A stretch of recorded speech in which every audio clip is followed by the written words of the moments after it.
अस्सलाम वालेकुम स्टूडेंट्स। हम ये जानते हैं कि कैपेसिटर एक चार्ज स्टोरिंग डिवाइस है।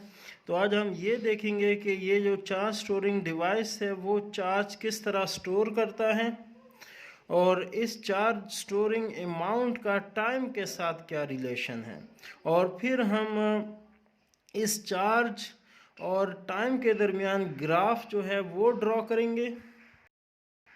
और इस लेक्चर में हम ये भी देखेंगे कि अगर कैपेसिटर है तो उसको जिस रेजिस्टर के थ्रू हम चार्ज करते हैं तो उस रेजिस्टर और कैपेसिटेंस दोनों का अमल दखल होता है टाइम ऑफ चार्जिंग के ऊपर। तो हमने एक कैपेसिटर सपोज किया है और उस कैपेसिटर को हमने सर्किट में लगाया है और उस सर्किट में हमने बैटरी लगाई है 20 वोल्ट की, और वो बैटरी इस रेजिस्टर के थ्रू कैपेसिटर को चार्ज करता है। यहाँ पे एक स्विच लगा हुआ है जिसको हम ऑन ऑफ कर सकते हैं। यहाँ पे कैपेसिटर का सिंबल है जिसमें दोनों टर्मिनल सेम लेंथ के हैं, लेकिन बैटरी के जो टर्मिनल है उसमें पॉजिटिव टर्मिनल लंबा होता है नेगेटिव टर्मिनल से। ये कैपेसिटर ये बैटरी का सिंबल है और ये रेजिस्टर का सिंबल है। हमें कैपेसिटर इक्वेशन पता है जो कि चार्ज, कैपेसिटेंस और voltage between plates of the capacitor के दरमियान एक रिलेशन है, जिससे हम इन तीनों के दरमियान रिलेशन फाइंड कर सकते हैं। लेकिन अगर हमने ये फाइंड करना है कि ये कैपेसिटर कितने टाइम के बाद कितना अमाउंट चार्ज स्टोर करता है, तो उसके लिए हम दूसरी इक्वेशन यूज़ करते हैं। ये इक्वेशन एक्सपेरिमेंटल इक्वेशन है, एक्सपेरिमेंट से ये इक्वेशन बनाई गई है। इसमें क्यू नॉट मैक्सिमम चार्ज है, यानी जब कैपेसिटर मैक्सिमम चार्ज स्टोर करता है तो उसकी वैल्यू क्यू नॉट है। टाइम वो टी वो टाइम है जिसके लिए हम देखना चाहते हैं कि कितने टाइम के बाद वो कितना चार्ज स्टोर करता है। आर सी को टाइम कांस्टेंट कहते हैं और इसमें आर रेजिस्टेंस और सी कैपेसिटेंस है। इस इक्वेशन में हमें कांस्टेंट ई नज़र आ रहा है। ये कांस्टेंट आयलर नंबर कहलाता है। इसकी वैल्यू 2.7182 है।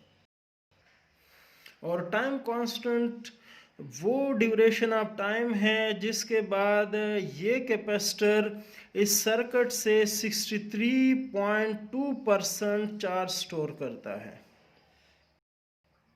और ये टाइम कांस्टेंट रेजिस्टर और कैपेसिटर का प्रोडक्ट होता है, यानी टाइम कांस्टेंट टॉ जो है वो रेजिस्टेंस के भी प्रोपोर्शनल होता है और कैपेसिटेंस के भी प्रोपोर्शनल होता है।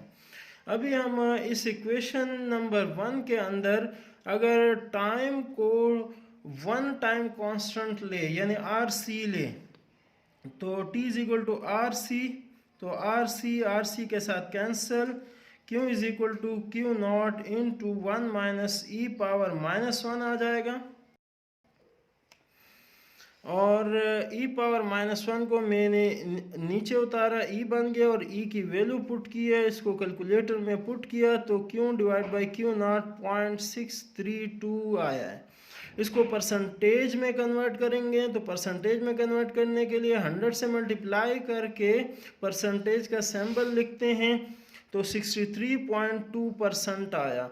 और ये वही टाइम कांस्टेंट की हमने इस डेफिनेशन में भी जिक्र किया था कि टाइम कांस्टेंट वही अमाउंट ऑफ टाइम है जिसके बाद कैपेसिटर 63.2% चार्ज हो जाता है।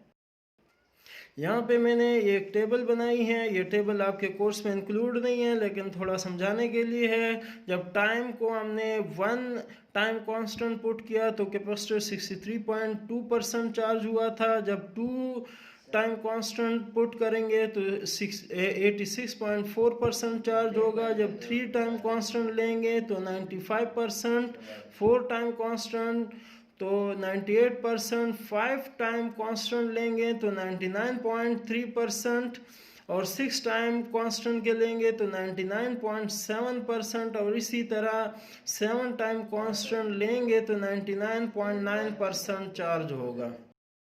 इसका ये मतलब है जितना हम टाइम बढ़ाते हैं तो उस दौरान अमाउंट ऑफ चार्ज डिपॉजिट की वैल्यू कम होती है। यानी पहले टाइम कांस्टेंट में 63%, 50% से भी ज़्यादा चार्ज स्टोर हुआ था, फिर दूसरे में और कम हो गया, फिर तीसरे में और इसी तरह वो कम होते होते बहुत कम मिकदार तक आता है। तो पहले ये अगर हम ग्राफ ड्रा करें चार्ज और टाइम के दरमियान, तो पहले चार्ज डिपॉजिट बहुत जल्दी हो जाता है, लेकिन उसके बाद ये ग्राफ थोड़ा फ्लैट हो जाता है, और इस किस्म के ग्राफ को हम एक्सपोनेंशियल ग्राफ कहते हैं। और हमने ये भी देखा था कि टाइम कांस्टेंट रेजिस्टेंस और कैपेसिटर दोनों पे डिपेंड करता है। तो अगर हम स्मॉल रेजिस्टेंस और कैपेसिटेंस लेंगे तो चार्ज बहुत जल्दी स्टोर होगा, अगर लार्ज रेजिस्टेंस और कैपेसिटेंस लेंगे तो वो बहुत ज़्यादा टाइम लेगा।